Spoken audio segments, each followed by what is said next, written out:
വചനമൊഴി April 16. വചനഭാഗം ഹെബ്രായർ 9:15-28, യോഹന്നാന്റെ സുവിശേഷം 12:27-33.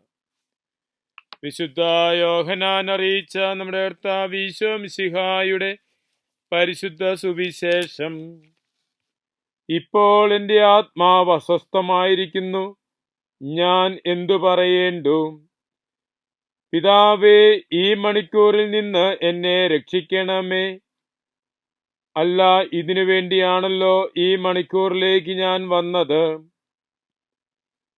പിതാവേ, അങ്ങയുടെ നാമം മഹത്വപ്പെടുത്തണമേ. അപ്പോൾ സ്വർഗത്തിൽ നിന്ന് ഒരു സ്വരമുണ്ടായി, ഞാൻ മഹത്വപ്പെടുത്തിയിരിക്കുന്നു, ഇനിയും മഹത്വപ്പെടുത്തും. അവിടെ നിന്നിരുന്ന ജനക്കൂട്ടം ഇത് കേട്ടിട്ട് ഇടിമുഴക്കമുണ്ടായി എന്ന് പറഞ്ഞു. എന്നാൽ ചിലർ ഒരു മാലാഖ അവനോട് സംസാരിച്ചു എന്നും ഈശോ പറഞ്ഞു, ഈ സ്വരമുണ്ടായത് എനിക്ക് വേണ്ടിയല്ല, നിങ്ങൾക്കു വേണ്ടിയാണ്. ഇപ്പോഴാണ് ഈ ലോകത്തിന്റെ ന്യായവിധി. ഇപ്പോൾ ഈ ലോകത്തിന്റെ അധികാരി പുറന്തള്ളപ്പെടും.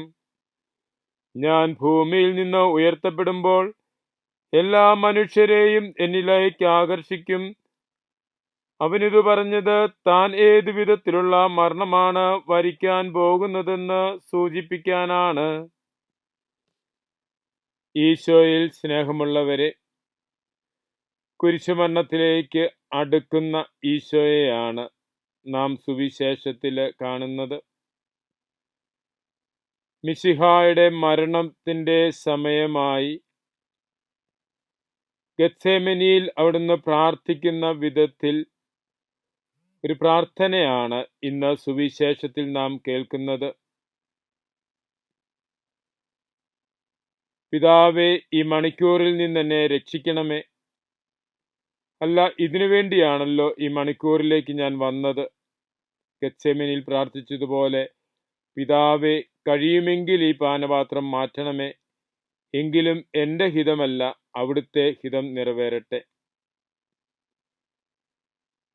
ഈശോ വന്ന ഹിതത്തിനു വേണ്ടി, ഈശോ വന്ന ലക്ഷ്യത്തിനു വേണ്ടി, ദൈവപിതാവിൻ്റെ ഹിതം നിറവേറ്റുവാൻ വേണ്ടി സ്വയം സമർപ്പിക്കുന്ന ഈശോയെ നാം കാണുന്നത്. ആ നിമിഷം സ്വർഗത്തിൽ നിന്നൊരു സ്വരമുണ്ടായി, ഞാൻ മഹത്വപ്പെടുത്തിയിരിക്കുന്നു, ഇനിയും മഹത്വപ്പെടുത്തും.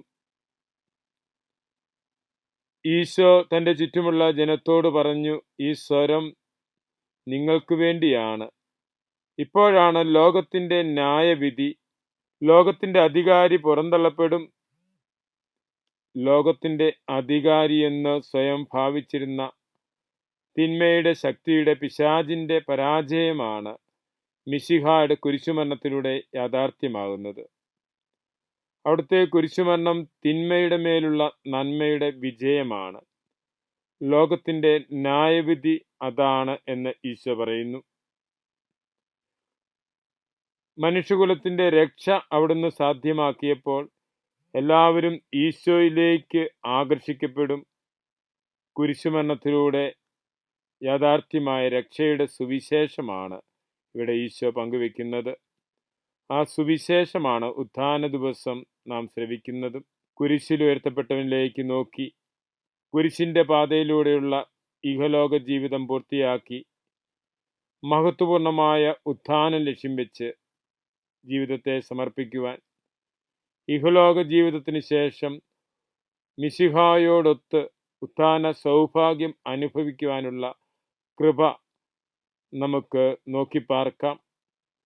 ആ ദൈവകൃപ ലഭിക്കുന്നതിന് വേണ്ടി ഇഹലോക ജീവിതത്തെ മിശിഹായുടെ കുരിശിനോട് ചേർത്ത് സമർപ്പിക്കുവാനും ജീവിതത്തിലെ ത്യാഗങ്ങളെയും സഹനങ്ങളെയും സന്തോഷപൂർവ്വം ഉൾക്കൊള്ളുവാനും നമുക്ക് പരിശ്രമിക്കാം.